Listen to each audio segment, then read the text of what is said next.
Hello there friends, Steve here. Just thought I'd come out for a walk and a talk and catch up with you. Yeah, lots of different little topics flying around in my head.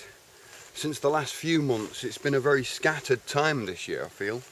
A lot of changes, subtle changes, but I feel more than ever people seeing beyond the next level. The elections have come to pass. Yes, Donald Trump is president then, I guess. You know, for me, talking about politics has become like talking about movies, you know, talking about characters of Star Wars or Lord of the Rings, you know. And you can get a lot from those movies, no doubt about it. And those movies also determine our society, you know, they actually put ideas into our heads that are not so stupid. And I don't mean science fiction becoming reality. I'm talking more about, like, you know, wars between different planets and arch enemies and, you know, secret weapons and things. This is all in the realm of the spirit of man. And essentially the magical legal system that bamboozles us all. So Donald Trump, multi-billionaire, businessman, President of America. Interesting, really. For one moment I thought maybe even Hillary Clinton might actually become next figurehead. In a way, listening to the final campaign speeches, you know, what Hillary was talking about sounded much more like politics to me in the sense of world affairs, whereas Donald Trump sounded more like politics in the way of politicians arguing amongst themselves. However the case, if a country is classed as a corporation and we have trust in money and we have faith in money, that it's a vote in itself. The things we buy support the companies that sell those products. So in a free market, even with capitalism, the money should act as our vote. If we look at a country then as a company, a corporation, and we are, say, shareholders or stakeholders, then the head of that company, the CEO, is the manager of the company, you know. So the shareholders then can vote a new CEO into that company. And so decisions are made like that, I think, you know. Same as any company, you would just get a CEO, a president, a chancellor. So then the question, what are these people actually leading? Are they leading you and I, or, you know, the American people, the American citizens, anybody in America, themselves, and then portraying it onto others? You know, generally, like a religious institution can't force its ethics on anyone outside of that, you know. But obviously, if you join a group, then you gain certain rights from that group, but you also lose certain rights from that group. Group rights are very complicated, you know, ever changing, depending what the group decide, whereas human rights are based off natural human things. So, you know, it's much easier for each one of us to stay with ourselves. I mean, you know whether you like the taste of something more than the cook does. You know, somebody might be able to cook a really good meal, but you're the one who knows whether you like it or not. And it's the same with politics, really. Politicians don't know what you like, you know, they know what they like, and they know what they'd like you to like. And there's a bias, there's a big bias in society over what we think is right for other people. You know, so some people think we should all be controlled into doing what's right, and other people think that we shouldn't. And it's very difficult to discern between the two, because some people have got responsibility over others whether they like it or not, so they're forced to control the others because there's no other way. It's negligent. Just the same as like controlling, or yeah, control is maybe the wrong word at that point, but when controlling a small child, controlling the behaviour of a small child, especially when the child is in danger itself, you know. So this is the government's duty, whether you like the people in it or who runs it or how it's run or whatever. The core duty of a government is to look after the people who can't look after themselves. So anybody who says they don't want a government would be kind of agreeing to go out there and look after those people who can't look after themselves. I mean, I'm the first person to hate rules and laws and establishment and authority and all of this lot, and I have a reason for hating it, but at the same time, if it earns its due respect, if it does its job, then it's dishonourable to hate authority. I think it's just putting it into perspective. You know, we get these figureheads, these politicians, these presidents who seem to have a great amount of power, but essentially I consider you and I to have the same power in a different way. If we only knew how to come back and use our own power. You know, we're trying to copy others with their powers, and they've accumulated it already. So, you know, there are not two places. You know, there's only one role that can be challenged.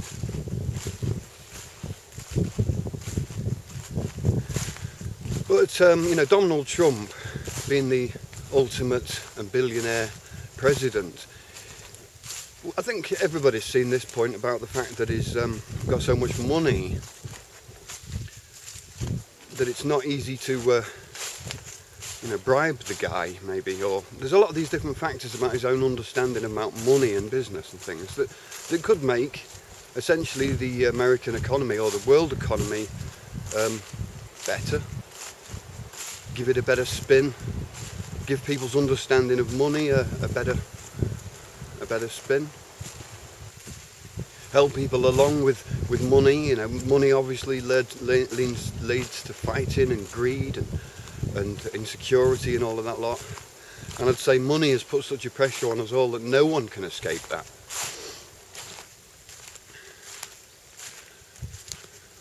You know, even those who these days can accumulate a lot of wealth or something and live that wealth find themselves more lonely or surrounded by shallow people. I don't mean to generalise. I'm not saying people with money are shallow. I'm just saying that when you're surrounded by people who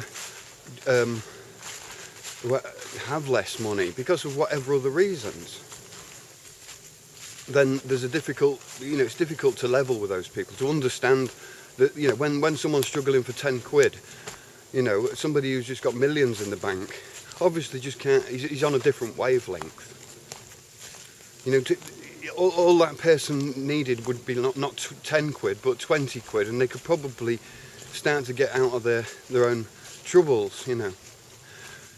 These days, through laws and taxations and regulations and required permits that all cost money and fines and everything else, the poor get poorer and the rich get richer, and it's a rich man's game because, you know, you don't care about a parking ticket, you just pay it. And so basically the money allows, you know, people to just move around in society and pay the way through the law, whereas others are like then sink in that legal system like quicksand. Every fine, everything, you know, because they couldn't afford a new tyre or whatever, or something for the car, but they had to get the kids to school and they had to get to the shopping and they had to get grandma to the hospital because, you know, national health services are terrible and stuff. But none of that's taken into consideration. None of the good deeds that are done by the average man on the street, average man or woman or child on the street, are not taken into consideration.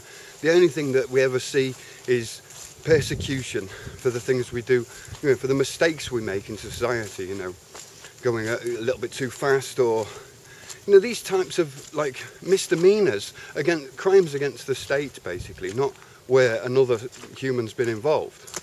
Basically a crime against the politician's wage packet. Well, not even that, because yeah, obviously the politicians, the system, whoever, the establishment, benefits from all of our mistakes. That's the thing. Every time we make a mistake, it benefits. And those ruthless enough to just carry on, using money as a game, the trick will end. The rich will eat each other. And I don't think, when you've got stuff like $9 billion assets or whatever it is I don't think it's real. I don't think it's real in that sense, I don't think we can sit here with our lives and imagine that amount of money in our pockets like that. It's too much of a movie. I mean, you can see, money plays a very strange role in the world. If you've got enough, you don't seem to have to worry about it anymore. And if you haven't got enough, you're just playing a pawn in the system. I am. We all are. And eventually, everybody will be played. I don't mean that with a revenge sentiment,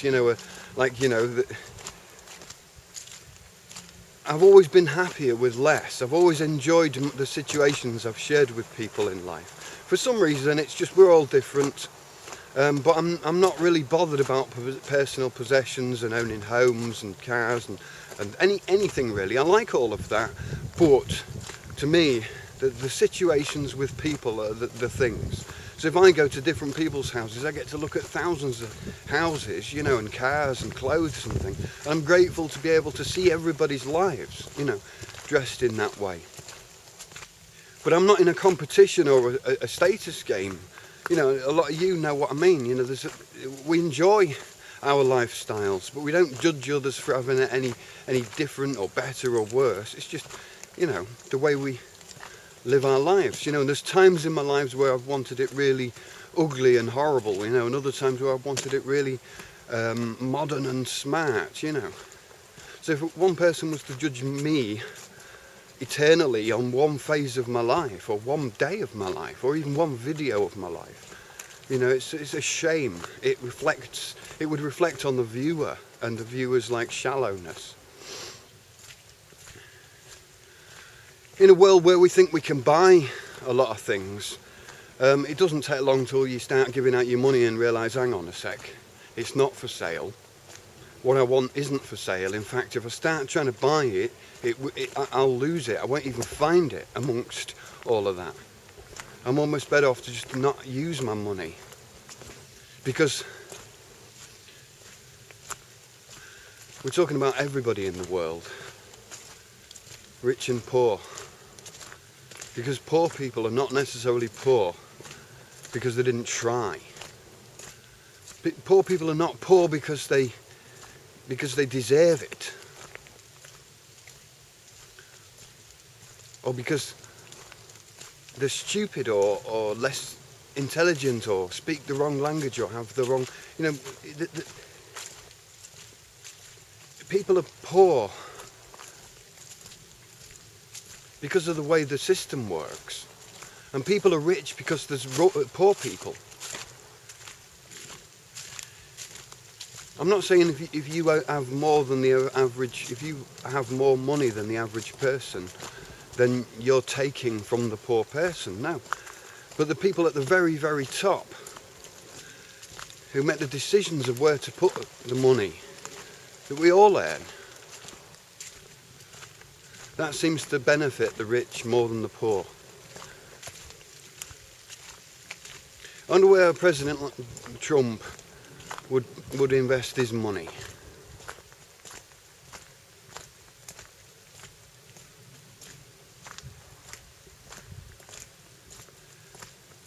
If I was running a country, I think one of the most important things for me would be the health service. Nobody in a society should be in pain. What is a society, therefore, if it doesn't actually look after the health of its members? Now I know a health service can't guarantee someone's health, but nobody should have to pay for their own pain. Nobody should have to prepay for their pain. Prepay just in case they break a leg. Prepay just in case they die. You know, surely if society looks after one need, it's our health. It's to make sure we're not suffering. Now, if somebody hasn't got a thing that they like a game or a bicycle or something, you know, that's different. But if somebody's in pain, you know, whose life is worth more? Whose life deserves more of the stolen money? Whose life deserves that time? And, you know, surely those people that we hold to be the poorest have got the most knowledge now. And I see a time where rich people will be sending their kids on life coaching courses to the people that they see as being less fortunate.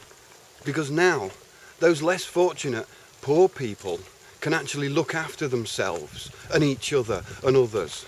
Whereas the rich people have got a credit card and a killer instinct.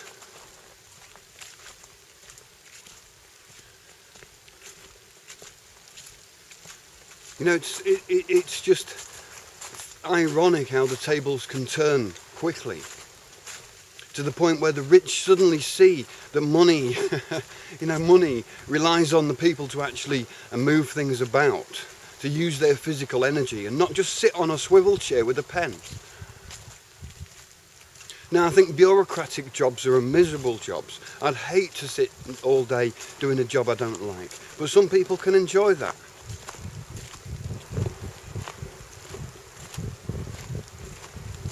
But at the same time, we're all human beings. We're all individuals.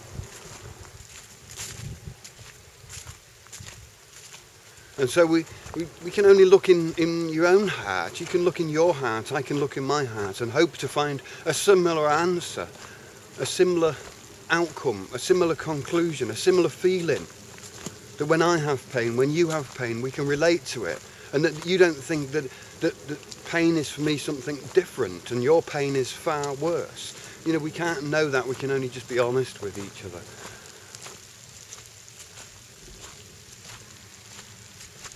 And in a world that can profit from pain,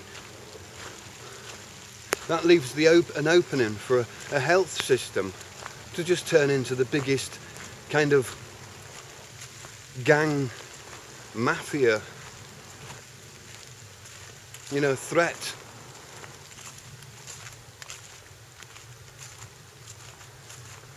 So yes, the changes I'd like to see is that governments care about people. That politicians maybe make the effort to go and live in the worst conditions for the day, to see what this society imposes on an average man and woman.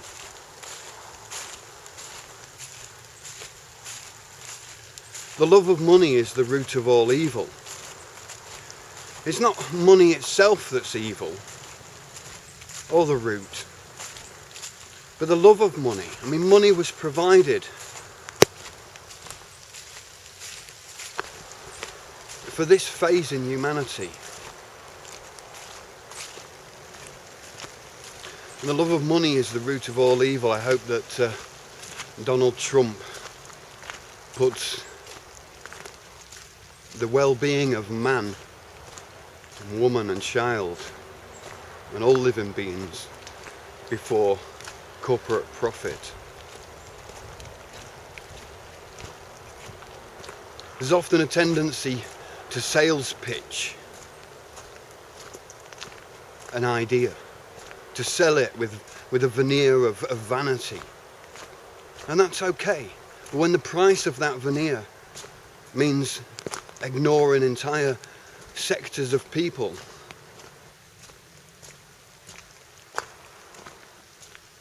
there's far more poor people than there are rich people. So at some point there'll be friction. uncontrollable friction.